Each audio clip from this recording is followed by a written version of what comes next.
नमस्कार साथियों, एक बार पुनः सबका स्वागत करता हूं गुरुजी ऑफ स्टडी चैनल पर। आज हम बात करने वाले हैं सीटेट एग्जाम 2024 का, जो आपको 21 जनवरी को होने वाला है।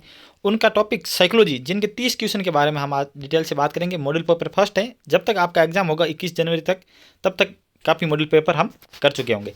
चलिए सबसे पहले अपना मॉडल पेपर शुरू करते हैं, जिसमें MCQ के आधार पर क्वेश्चन होंगे।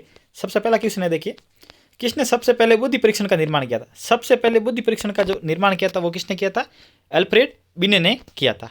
नेक्स्ट क्वेश्चन देखिए, क्वेश्चन नंबर सेकंड देखिए। क्वेश्चन नंबर सेकंड है, एक शिक्षक कक्षा के कार्य को एकत्रित करता है। एक शिक्षक कक्षा के कार्य को एकत्रित करता है और उन्हें पढ़ता है। उनके बाद योजना बनाता है और अपने अगले पाठ को शिक्षार्थियों की आवश्यकता को पूरा समायोजित करता है। वह कर रहा है।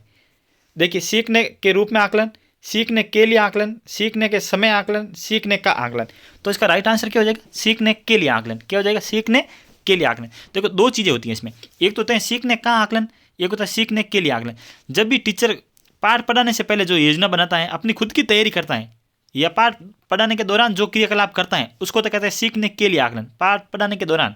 लेकिन जब पाठ पूरा हो जाए, उसके बाद में यदि आपका कोई भी टेस्ट हो, या भी कोई भी आपकी वार्षिक परीक्षा होगी, अर्धवार्षिक परीक्षा हो जाए, वो क्या होगी? सीखने का आकलन के रूप में हो जाएगी।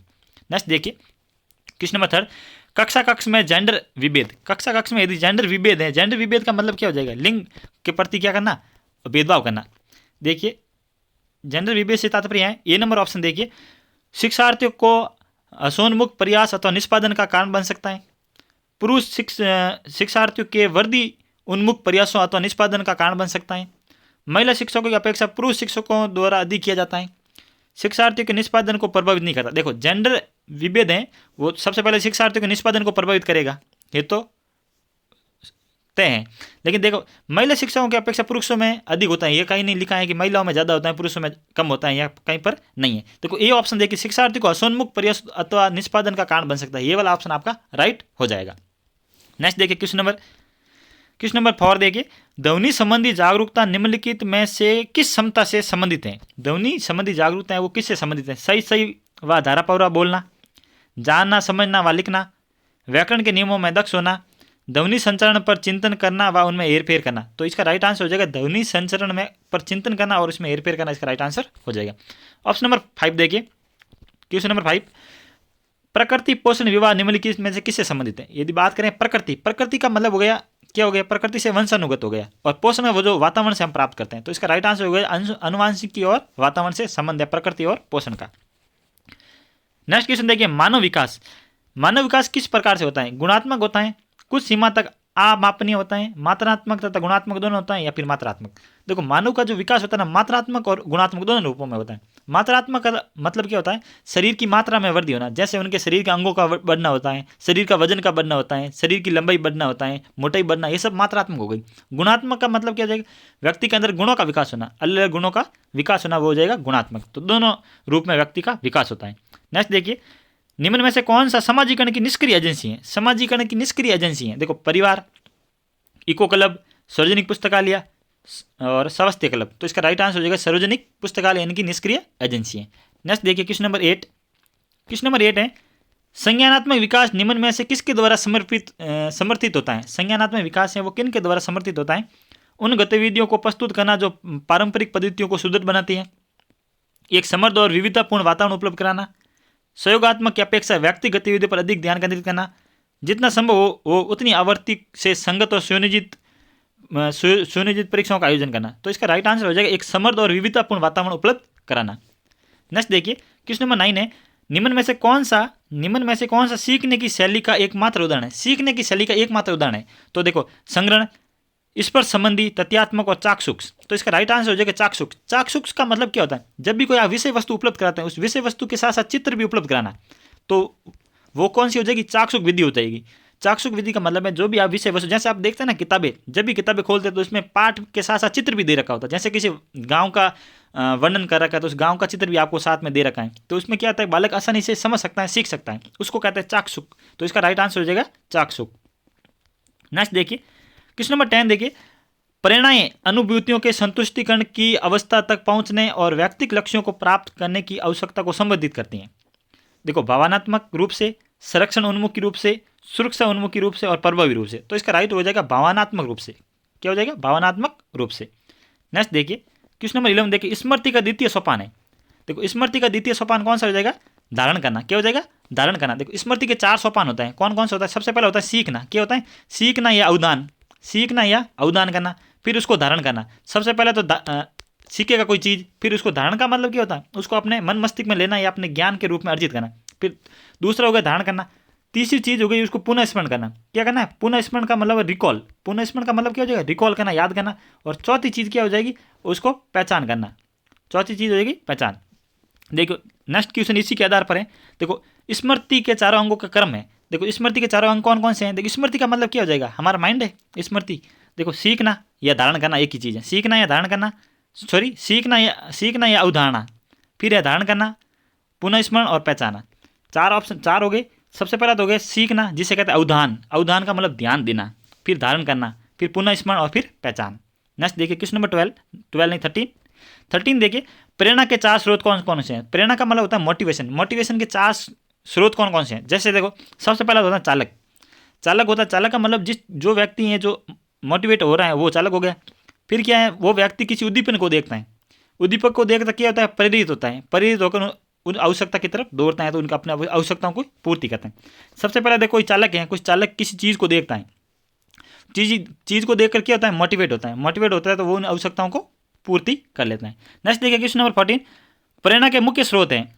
प्रेरणा के मुख्य स्रोत कौन कौन से हैं? प्रेरक, चालक, भूख, उपयुक्त सभी। तो इसका राइट आंसर हो जाएगा उपयुक्त सभी। इसका राइट आंसर हो जाएगा, जिसमें आपके प्रेरक भी होंगे, चालक भी होगा, भूख भी होगा, उपयुक्त सभी। इसका राइट आंसर हो जाएगा। क्वेश्चन नंबर 15 देखिए, छात्रों को प्रेरित करने के लिए निम्न विधि अपनाई जाती है। यदि किसी छात्र को प्रेरित या मोटिवेट करना है आपको, कौन सी विधि अपनाई जाएगी? डांटना, दंड देना, डराकर या प्रशंसा करके। तो ये तो सब 3 हो गए नेगेटिव। क्या हो गए? नेगेटिव हो गए। ये एक पॉजिटिव है, प्रशंसा करके। नेक्स्ट देखिए क्वेश्चन नंबर 16। क्वेश्चन नंबर 16 देखिए, भूख, प्यास, निंद्रा, विश्वास और काम या काम का दो या कामुकता किसके उदाहरण है? अर्जित प्रेरक के, सामाजिक प्रेरक के, जन्मजात प्रेरक के या स्वाभाविक प्रेरक के। तो ये क्या है? भूख, प्यास, निंद्रा, ये क्या है? ये एक जन्मजात प्रेरक है। क्या है? जन्मजात प्रेरक है। नेक्स्ट देखिए, निम्नलिखित में से अर्जित प्रेरक कौन कौन से हैं? अर्जित, पहले तो ऊपर वाले जो हमने देखे हैं वो है जन्मजात, जो है अनुवांशिकी कह सकते हैं हम, जन्मजात कह सकते हैं। और ये वाला अर्जित का मतलब है जो हम वातावरण से प्राप्त करते हैं। कहाँ से करते हैं? वातावरण से जो चीज प्राप्त करते हैं वो कौन कौन से है? देखो भूख, प्रेम और काम, ये तो कौन से हो जाएंगे? ये तो अनुवांशिक हो जाएंगे। रुचि, प्रेम और काम, इसमें काम भी आ गए तो ये फिर नहीं होगा। काम, रुचि, मद व्यसन। मद व्यसन का मतलब होता है तंबाकू या फिर किसी नशीली पदार्थ का सेवन करना, तो ये भी नहीं होगा जिसके अंदर काम भी आ गया।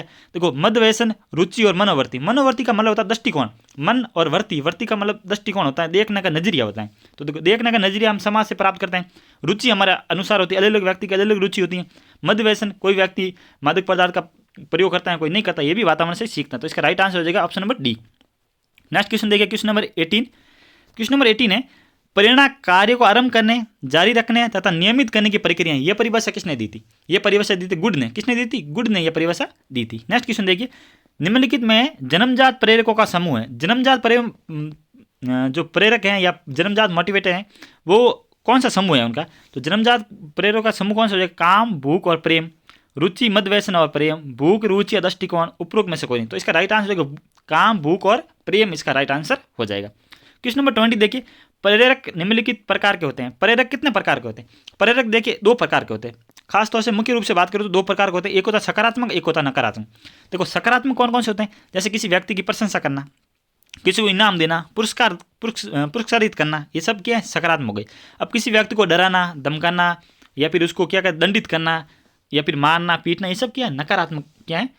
प्रेरक हो जाएंगे। अब देखिए नेक्स्ट देखिए 21 है, निम्नलिखित में कौन सी संज्ञानात्मक क्रिया, यहाँ पर क्रिया है, संज्ञानात्मक क्रिया दी गई सूचना को विश्लेषण करने के लिए प्रयोग में लाई जाती है। कौन सी संज्ञानात्मक क्रिया है जो सूचनाओं के विश्लेषण के लिए प्रयोग में लाई जाती है? देखो वर्णन करना, अंतर करना, पहचान करना और वर्गीकरण करना।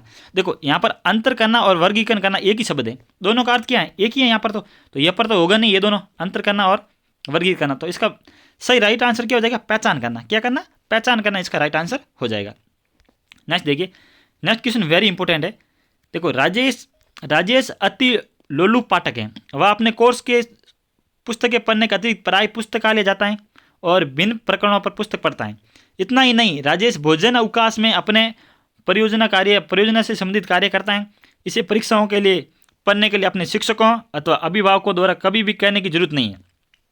वह वास्तव में सीखने का आनंद लेता है उसके रूप में सर्वाधिक बेहतर रूप में वर्णित किया जा सकता है। उसे किस रूप में सर्वाधिक रूप में बेहतर वर्णित किया जा सकता है, ये आपको बताना है कि राजेश क्या है, अपने मन, किसी के कहने से नहीं पढ़ता है, अपनी मन से, अपने ईमान से और अपने लगन और विवेक से पढ़ता है। तो इस क्वेश्चन का मतलब यही है। तो इसमें आपको कौन सा बेस्ट आंसर लग रहा है? देखो, आंतरिक रूप से अभिप्रेरित है, तथ्य आधारित शिक्षार्थी हैं, शिक्षक अभिप्रेरित शिक्षार्थी हैं, आकलन आधारित शिक्षार्थी हैं। तो वो अपने मन से पढ़ रहे हैं कोई चीज़, अपने विवेक से पढ़ रहे हैं। तो इसका मतलब क्या है? आंतरिक रूप से वो अभिप्रेरित है, आंतरिक रूप से उसने किसी और ने मोटिवेटेड नहीं किया, किसी बाह्य रूप से मोटिवेट नहीं हुआ, अपने अंदर से वो मोटिवेट हुआ है। इस आंसर का आंसर हो जाएगा।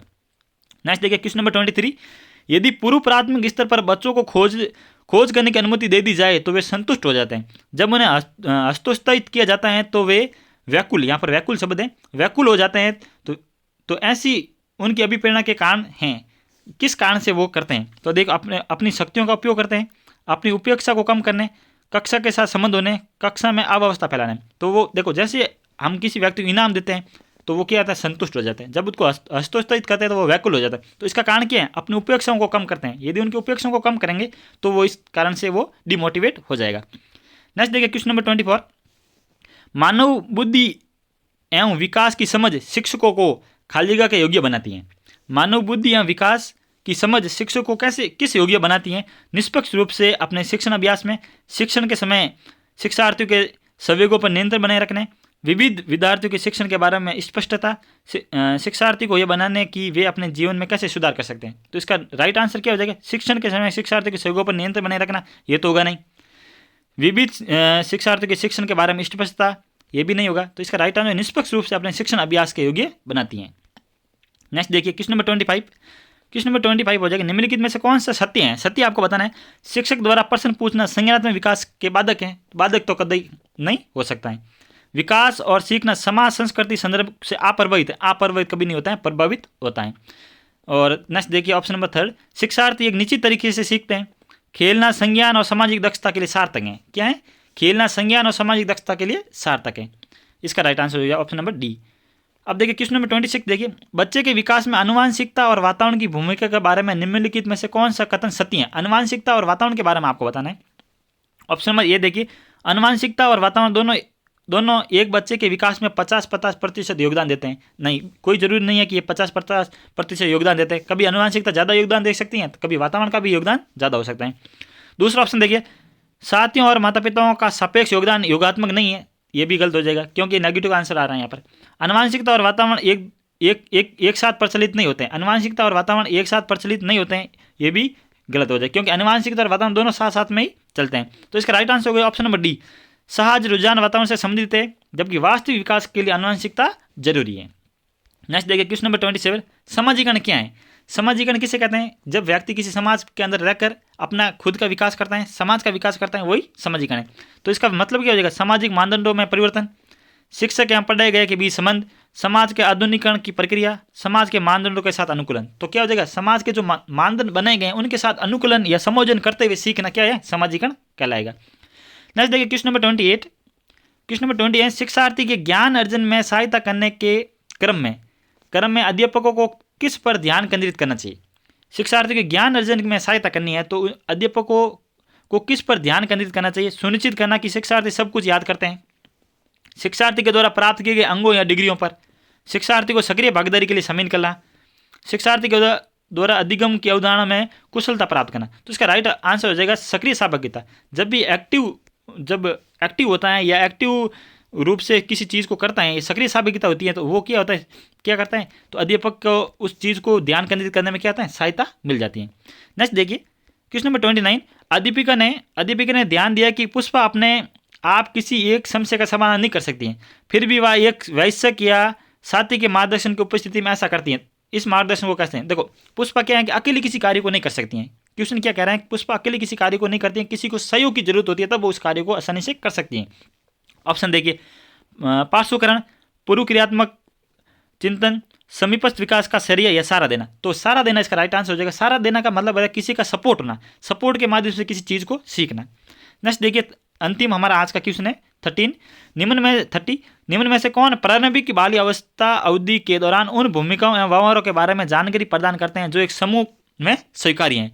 बहन भाई एवं अध्यापक एवं साथी एवं माता पिता एवं भाई बहन। तो इसका राइट आंसर हो जाएगा माता पिता एवं भाई बहन। तो गाइज उम्मीद करता हूँ आज का सेशन आपको पसंद आएगा। सेशन पसंद आए चैनल को लाइक सब्सक्राइब और शेयर जरूर कीजिए। ऐसे ही मॉडल पेपर आपको आगे भी मिलते रहेंगे। चैनल को जरूर सब्सक्राइब कर लेना ताकि आने वाले वीडियो आपके पास सबसे पहले पहुंच सके। जय हिंद, जय भारत।